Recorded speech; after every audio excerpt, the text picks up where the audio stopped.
जिंदाबाद जिंदाबाद। मैं संबोधन की तमाम औपचारिकताओं को छोड़ रहा हूं। तमाम माताओं को, बहनों को झारखंडी जोहार करता हूं, प्रणाम करता हूं, नमस्कार करता हूं।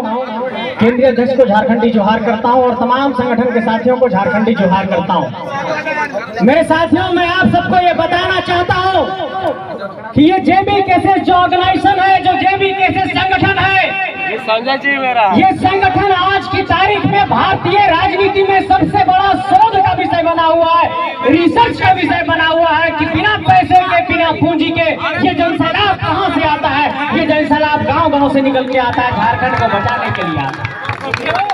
मेरे साथियों, आपको ये जानकर आश्चर्य होगा कि 2024 के लोकसभा के चुनाव में 8000 प्रत्याशियों ने नामांकन किया और 8000 प्रत्याशी में जो निर्दलीय प्रत्याशी के तौर पर चुनाव लड़े, जो कभी सांसद नहीं रहे, जो कभी विधायक नहीं रहे, जो कभी मुखिया नहीं रहे, जो कभी वार्ड सदस्य नहीं रहे, जिनकी उम्र 30 साल है, उस 8000 प्रत्याशी में सबसे अधिक वोट लाने वाले प्रत्याशी टाइगर जयराम महतो हैं।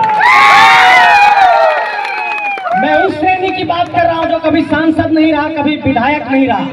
विधायक रहे हुए एक आदमी और लाए हैं राजस्थान से वोट, वो भी निर्दलीय लड़े। लेकिन मेरी चुनौती इस बात को लेकर के है कि कोई एक ऐसा संतान निकल करके दिखाओ गांव गलियों से कि हजारीबाग के भी राजनीति के इतिहास में 1,60,000 वोट आया, गिरिडीह के लोकसभा में 3,47,000 से अधिक वोट आया, रांची में 1,33,000 के आसपास वोट आया, धनबाद में 80,000 वोट आया। मैं ये सवाल पूछना चाहता हूं उन राजनीतिक दलों के लोगों से, क्या किसी में इतनी कुव्वत है कि एक निर्दलीय प्रत्याशी के तौर पर इतना वोट ला सकता है?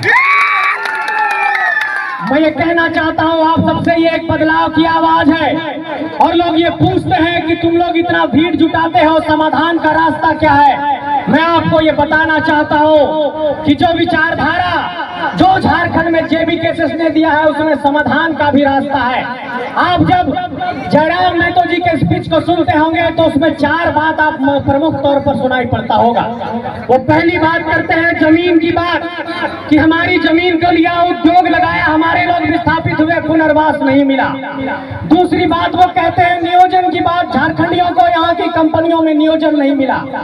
तीसरी बात वो कहते हैं कि झारखंड की माटी में 14 सांसद और 81 विधायक झारखंडी माटी का होना चाहिए और इसलिए उन्होंने गरज कर कहा था कि अगर बिहार पंजाब पंजाबियों का है, महाराष्ट्र मराठियों का है, गुजरात गुजरातियों का है, तो डंके की चोट पर ये कहेंगे कि ये झारखंड झारखंडियों का है।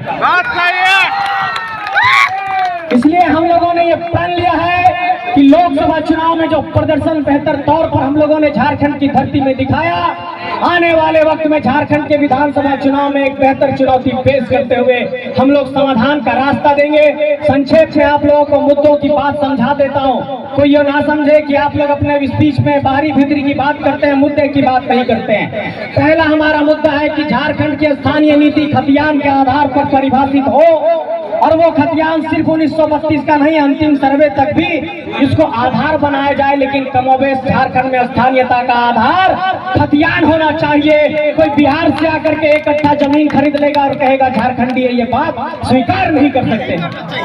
दूसरी बात हम लोगों ने कहा कि झारखंड के निजी क्षेत्र की कंपनी में यहाँ के लोगों को नौकरी मिलनी चाहिए। तीसरी बात हम लोगों ने कहा कि झारखंड के 3rd और 4th ग्रेड की नौकरी को झारखंड के लिए लोगों के लिए आरक्षित करो। और हम लोगों ने एक बात ये कही कि झारखंड में आदिवासी, यहाँ डांटों में काफी सरना धर्म के लोग रहते हैं, लाल पाग साड़ी पहन के हमारी बहन लोग आई हैं। झारखंड के आदिवासियों ने मांग किया कि सरना धर्म कोड बनना चाहिए, आज तक नहीं बना। इस मांग के भी साथ खड़े हैं, ये बात कहना चाहते हैं।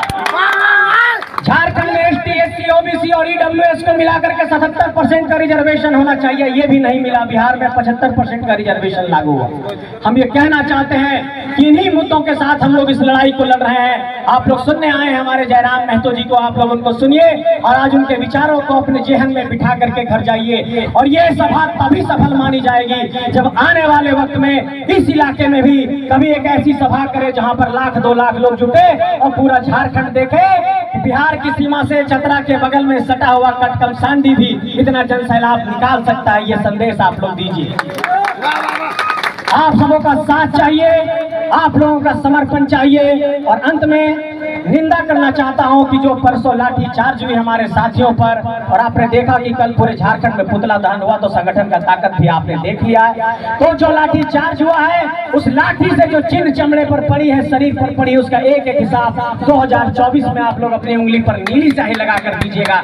यही बात कहना चाहता हूँ। आप सबको बहुत आभार, धन्यवाद, शुक्रिया।